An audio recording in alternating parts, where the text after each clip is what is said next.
not on the basis of political demagoguery, and not on the basis of a desire to effect regime change despite the democratic will. Certainly not on the basis of statements made by Ombudsman Jesus Crispin Remula, who professed that domestic justice would be denied, according to Mr. Butuyan, because of the lack of forensic reports and police reports. Now, I don't know which case Mr. Butuyan's metaphorical ship sailed into, but he clearly hasn't read the evidence. Whilst he was speaking, we examined the evidence, and out of that evidence, we found at least 35 reports substantiating 49 of the incidents which are mentioned in the document containing the charges. Your Honours, Rodrigo Duterte was and will always remain a unique phenomenon. His style of statesmanship was novel, unpalatable to many. His expletives and hyperbole grated, while his honesty and wild popularity irritated. He spoke openly, from the heart, sincerely and truthfully. And what a contrast between him and his successor in the Malacanang. For President Rudy, his word was his word, and the people knew it. For President Bongbong, his word is for the wind, and the people will not forget it. Let me remind everyone of the letter which President Ferdinand Marcos Jr. signed, it's on the screen, and in which he gave a cast-iron undertaking that his government, and I quote, will not assist the ICC in any way, shape or form. Well, as we know, to keep that promise, Rodrigo Duterte was unconstitutional and unceremoniously hauled off to The Hague. And when called upon to defend his master's actions and the said letter at a Senate committee... Guys, hindi pa pala tapos. May second section pala yan. Once again, Mr. Jesus Crispin Remula persisted with the same dishonest theme. And I quote his words, "We did not assist the ICC. We continue with the very tenor of the letter." Wow. That we did not assist the ICC and we did not have any contact with them. Kasalanan ni So he said, but with a document emanating from the prosecution team opposite and disclosed to us a mere week ago, not as information material to the preparation of our defence, but as exonerating evidence, we can now substantiate what we have suspected for a long time. The document comprises a transcript of a telephone call covertly recorded between 4 parties who cannot be mentioned in public, and one of these parties was boasting about how he was acting as the silent partner of President BBM, managing a scheme to funnel witnesses to this court while all the time ensuring that he could guarantee President BBM's plausible deniability. So it is indeed the defence case that President Ferdinand Marcos Jr. set out to neutralise Rodrigo Duterte and his legacy. Yes, Mr. Deputy Prosecutor, I used that legendary word, neutralise, so central and so essential to your case theory, because you know just as well as me that I'm using the term metaphorically. And now I turn to the substance of the charges, but before I do, a word or two about the geopolitical context. The scourge of illegal narcotics is not unique to the Philippines. As we all know, it afflicts Latin America, where I can name 3 countries where the death rate at the hands of vigilantes and law enforcement agents per capita population is higher than it ever was under Duterte. And as you should know, and you will hear from the prosecution, at any rate, the Philippines as a country is uniquely positioned to act as a transit hub for the trafficking of narcotics emanating from the cartels in China. And with or without Duterte, so we argue, the death rate would have kept on rising. Indeed, as we will prove with statistics and reports, the death rate flowing from narcotics-related crime actually increased after Rodrigo Duterte left power. And where, I ask you, has the International Criminal Court been seen that Rodrigo did anything? The totally lawful Duterte campaign against illegal drugs and their suppliers took place when his administration was after the declaration of martial law. And it was on that significant day that Rodrigo Duterte was exposed to the tyranny of oppression and the abuse of power by the elite. And he took a decision. On that day, he chose to devote himself to a life of selfless public service. As a professor at the local police academy and as a public prosecutor in Davao, Rodrigo Duterte developed a lifelong passion, some would say an enduring obsession, for law and order, something for which he unapologetically enforced throughout his time as mayor of Davao City. Not, as the prosecution say, through sowing murder and mayhem, but through winning the love, respect, and admiration of his fellow citizens. The very same citizens who continued to re-elect him time after time, term after term, on no less than 7 occasions over more than 2 decades. And throughout his 20 or so years tenure as the mayor of Davao, Rodrigo Duterte and his family transformed that city from an outpost of communist insurgency and criminal violence into what is now one of the safest cities, not just in the Philippines, but in the entire world. This was indeed the so-called Davao model, which the prosecution wants to persuade you was code for unbridled criminal violence. And this was the type of leader that the Filipino nation wanted in 2016. So, Rodrigo Duterte was elected into power, not in spite of, but specifically because of his firm and uncompromising commitment to upholding law and order. And after his election as president, Rodrigo Duterte remained a man of the people, without seeking to patronize the people. Gung-ho in his ways, and with a belligerent tone, he spoke the tough tongue of the street, not the dissembling discourse of international diplomacy. He said what the people wanted to hear, but he said it in a way that offended sensibilities of world leaders unaccustomed to hearing it, one in particular, and that was what set him on the slippery slope to a prison cell in The Hague.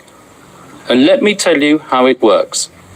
It starts with the media, controlled by the powerful and the politically influential. With a sensational headline and a twisted editorial slant, the moguls sell their papers while promoting the partisan agenda of their backers in power. They highlight the salacious content while ignoring the true context, because that is what captivates the reader. And so it was with Rodrigo Duterte, whose speeches were fertile fodder for his enemies and detractors. A man whose hyperbole, bluster and rhetoric, once published, became a natural target for privately funded NGOs and human rights activists, a loose collective more commonly known as civil society. These people descended upon the Philippines to advance an agenda even more lacking in objectivity than that of the media, and heavily funded by tycoons with even grander designs, they print their glossy reports, replete with iconic photographic images of grieving families and dead bodies in rain-swept, nighttime crime scenes, all dramatically illuminated with the fluorescent glow of neon. Images carefully crafted to shock the conscience and to sway the emotions, and, I may say, to be used by the prosecutor who don't even relate to the charges. And they gave their slick reports bold titles lifted straight out of a James Bond movie, such as License to Kill, One Shot to the Head, You Can Die Anytime, or simply, They Just Kill. The photographers are fated and their shots exhibited as art all over the world, and the brave journalists who act as their sources win awards and Nobel Prizes. And slowly but surely, their narrative becomes the sacred, unchallengeable, and unshakable truth. And so the pressure builds up, and the academics who haunt the corridors of the progressive left law faculties far away in the United States tweet their research and publish their articles pontificating about crimes against humanity, systematic attacks against the civilian population. And they point their finger at one man alone, and bandy about slogans such as accountability and the prevention of impunity. They give their gratuitous advice on what should be done, sometimes academics who formerly worked alongside the prosecutor of the International Criminal Court. Communications and complaints are filed, and the rest, as they say, is history. In any event, we're not gathered here today to judge a man on the basis of his coarse attitude or his vulgar language. This court has convened a confirmation hearing to verify whether substantial grounds exist to believe that Rodrigo Duterte, the people's president, together with various so-called co-perpetrators, over the years of his governance, devised a criminal policy of wholesale and wanton murder. And since we are in a court of law, it is worth stressing, although I should not have to, cases are decided on the basis of evidence, not supposition, not rumor, not spicy gossip, and certainly not on the basis of political rhetoric and bluster.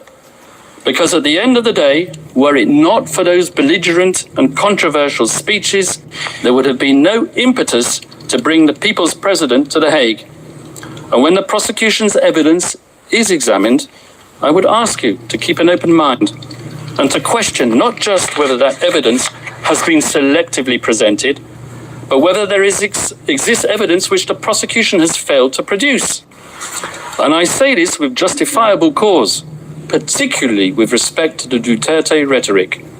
As we will prove during the substantive part of our submissions, the notorious speeches on which the prosecution relies have been cherry-picked to suit its narrative while ignoring the many other speeches when the former president tempered his bombastic language by clear reference to the principle of lawful self-defense.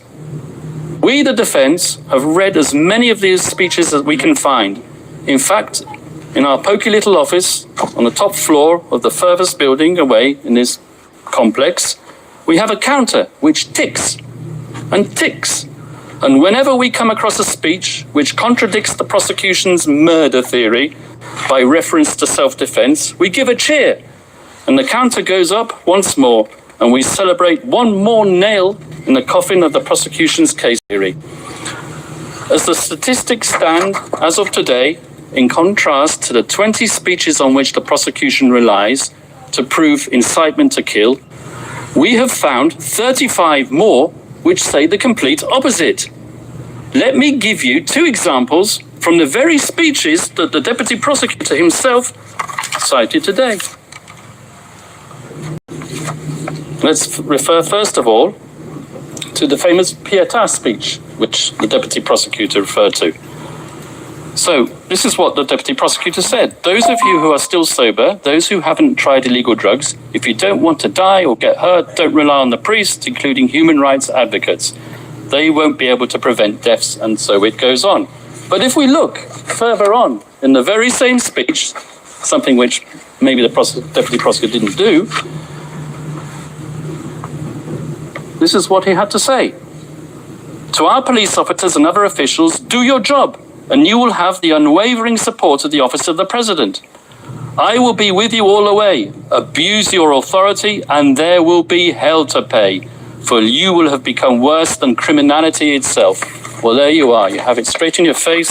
Pexo, exonerating evidence within what is claimed to be the prosecution incriminating evidence. I won't take up my time by showing you the second speech, but there is one. If I have time at the end, I will show it to you. So if you add to that another 10 speeches out of the 20 speeches on which the prosecution rely in its document containing the charges, after all, we are in a court of law and we rely on evidence. And what is the evidence that's produced of these speeches? 20 of them. 10 of them, I submit, and we will show this in the substantive part of our submissions, contain exonerating evidence which support the defense case theory. In other words, if you add the 10, which we've identified in the prosecution's 20, to our total of 35, we come to 45 speeches versus 10, which we say support the use of force only in self-defense. That is 350% more speeches in favor of our defense and 354% more reasons not to confirm the charges.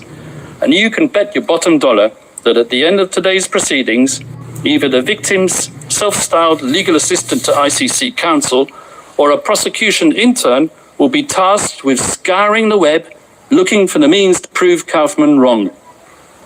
And I will declare it, and I'll declare it loudly and clearly, as if the prosecution didn't know it already.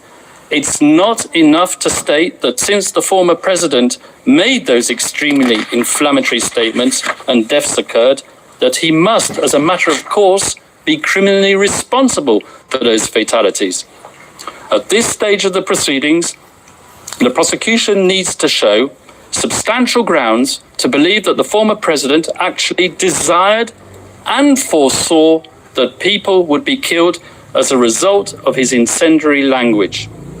For the prosecution to assert that Rodrigo Duterte hoped for deaths to occur or was recklessly indifferent as to whether deaths would occur, which he was not, that's insufficient. So once more for the record, Rodrigo Duterte's language was aimed not at suspected drug pushers as the prosecution would have it, but directly at those poisoning society with their substances, and not, I stress, with lethal intent. His rhetoric was calculated to arouse fear and obedience, to instill fear in their hearts, and to inculcate a respect for the law in their minds. Nothing more, nothing less. That was his intent, and it was not criminal. And as many of these drug pushers demanded to enter prison, I remember seeing the images on the television, lining up to surrender and to enter prison. Now, I challenge my colleagues opposite to prove otherwise, because as we all know, in a criminal process, the burden of proof is on the prosecution. They brought this case and they need to prove it. Rodrigo Duterte need not convince the world of anything, and that is to his fortunate advantage given his current medical condition. He stands behind his legacy resolutely, and he maintains his innocence absolutely. Now, I turn to the general fairness and objectivity of the investigation, which, as we all know, is meant to be an impartial evidence-gathering exercise. As an ex-prosecutor myself, I'm used to investigating agencies pursuing all reasonable lines of inquiry, assimilating all testimonies, and digesting all documentation and forensic evidence, recommending who to target for prosecution, but not so with this prosecution. When we, the defense, study the course of the investigation in this case, one thing is plain as a pikestaff. The chief prosecutor of this court, Mr. Karim Khan, not only failed miserably to carry out his duties under the Rome Statute, requiring him to examine exonerating circumstances as well as incriminating, but he single-handedly contaminated it, so we alleged, by pursuing a one-track crusade with a view to a predetermined objective. Let me explain. Although the ICC officially authorized an investigation into the so-called Philippines situation in late 2021, it was deferred a few months later back to the Philippines for the official investigation to resume only in late 2023. But the real meat of the investigation into Count 1, relating to the activities of that fictitious construct, the Davao Death Squad, had effectively started way before then, with the sole objective of nailing Rodrigo Duterte. Indeed, all the way back in 2018, during its so-called preliminary examination, the prosecution had an individual who will be referred to as P1 handed to them on a silver platter. This P1 had been interviewed at an earlier date by none other than Chief Prosecutor Karim Khan, in his former capacity as a private lawyer and the self-professed lead.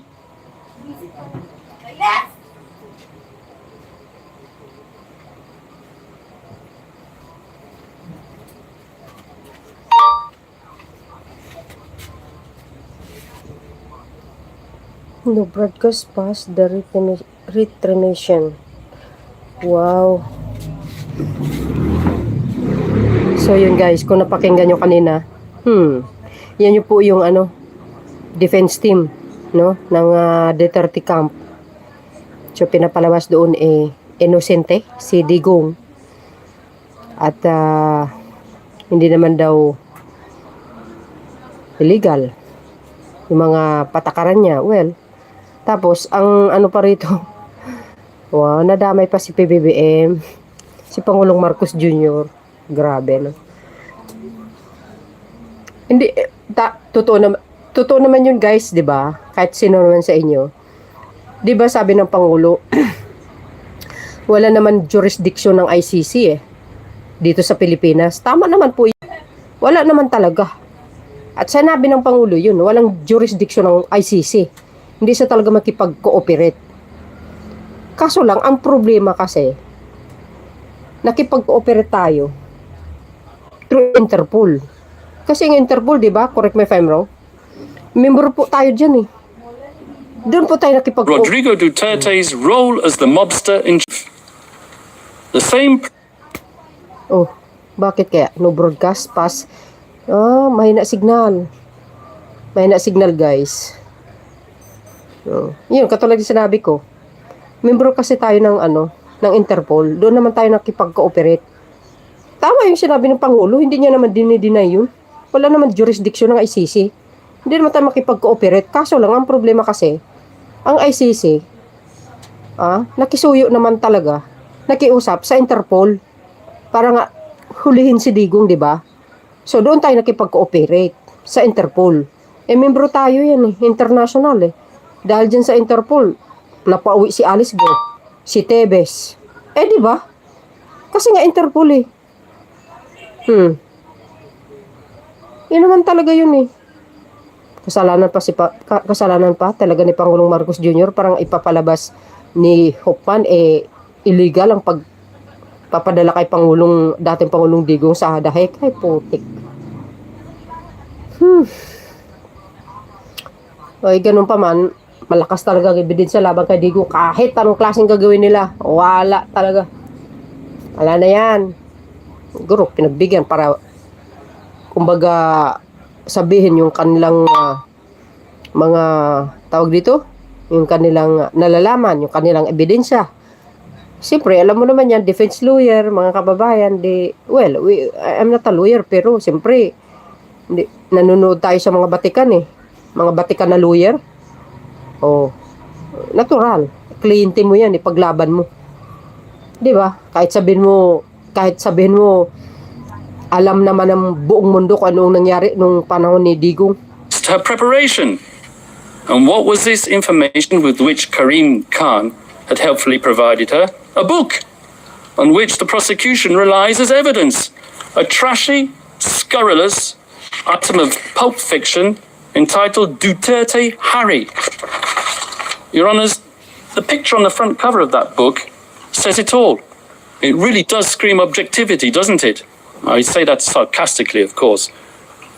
Fortunately for us, the defence, the appeals chamber, has now disqualified Chief Prosecutor Karim Khan from this case. A welcome development as a matter of ethical propriety, but in our opinion, too late in the day to salvage the integrity of the investigation that he had supervised.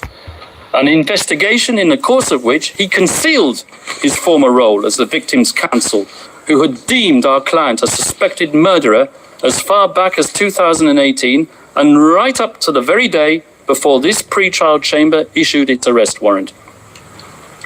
Your Honours, over the next few days, we hope to convince you of the wholly insufficient nature of the evidence against Rodrigo Duterte. We will show you that the paltry number of speeches on which the prosecution rely do not manifest criminal intent. We will also convince you that as hard as they tried, the prosecution's investigators couldn't get even one of its criminal cooperating witnesses, whose reliability is next to zero, to admit that they heard the former president, Rodrigo Duterte, give an order to kill at any time relevant to the charges, or with respect to any of the incidents. And we hope that when you conclude your deliberations, Your Honours, that you will dismiss these grievously misplaced and politically motivated charges. We will ask you to send Rodrigo Duterte back to his family, and we will ask you to give back to the Filipino people their Tatay Digong. No. Thank you, Your Honours. No. Pagbayaran yung pagkakasala The niya. presiding judge. Thank you very much, Mr. Kaufman. We shall now suspend. This is the end of initial statements, and this is the end of this morning's hearings. We will take a 90-minute break and resume at 2 in the afternoon. Thank you very much. O, yun guys.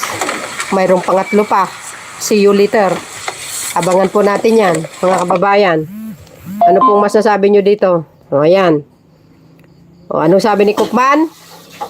Nakikiusap siya na ibalik si Digong sa Pilipinas, sa kanyang pamilya. Wow! Talaga naman, Mr. Cookman, Attorney Cookman. Lumingon ka naman sa mga EJK victims. Wow. Siyempre, ayan, counter nila yan eh. O, diba? Defense team ni Digong yan. Natural, ididepensa nila yan. Na talagang gusto nilang ma-acquit. Ika nga, ipapalabas nila na walang pagkakasala ang dating Pangulo. O, diba? Lahat yun dumaan sa legal. Yung mga ginagawa niya. What? Paano naman yung mga EJK victim? Sige nga, paano yun? Ano yun? Thank you very much na lang, ganun? O, hindi mabibigyan ng ustisya? Hindi naman. Unfair naman po yun, guys. Di ba? 2017 po ang kaso niyan eh. Di ba pasok pa yan sa jurisdiction ng ICC? 2017 ang pagsampa ng kaso laban kay Digong. Pero alam niyo, mautak talaga si Digong. Bakit? Nung nalaman niyang tagilid siya nung panahon na yon, ayun, kumalas siya sa ICC. O, di ba? Kumalas siya sa kung ibig sabihin, hindi na tayo member ng ICC. Kumalas siya. Mautak din pero I think parang medyo nalalagay yata si Digong eh. Sabi kasi nung isang lawyer, ewan ko guys kung correct me if I'm wrong, baka may lawyer na diyan nanonood sa akin, correct niya na lang po ako. Sabi kasi, much better daw kung hindi sana nag-withdraw ang Pilipinas sa ICC nung panahon na yon, much better daw kasi kung hindi daw nag-withdraw ang Pilipinas sa ICC nung panahon na yon, dahil kung dumating man ang warrant of arrest ng ICC nung last March 11, 2025 yun, so there's a possible, sabi po, hindi kaagad maipadala si Digong sa dahig kasi kailangan pang lilitisin dito sa higher court ng Pilipinas. Iyon po ang sinabi. Oh. Pero dahil wala na, hindi na membro sa ICC, hindi na daw valid yun na dadaan pa sa higher court dito sa Pilipinas kasi wala na eh. Nag-withdraw na tayo. Yun ang sinabi. Sana man lang kung hindi nag-withdraw. Baka mas safe pa si Digong. Pero I think medyo alanganin na talaga guys. Sa totoo lang. Alanganin na talaga yan si Digong. Lakas ang bidensya. Sa totoo lang. Naku po. Grabe. Nandyan pa baka hindi nyo alam guys lumipad yung mga pamilya ng mga ng EJK. Nandyan sila ngayon. Sa ICC. Andyan. Itong kasing na ito. Yung trials na ito. 23 hanggang 27? Correct me if I'm wrong? Yun yata yun eh. So yan. Ang defense lawyer.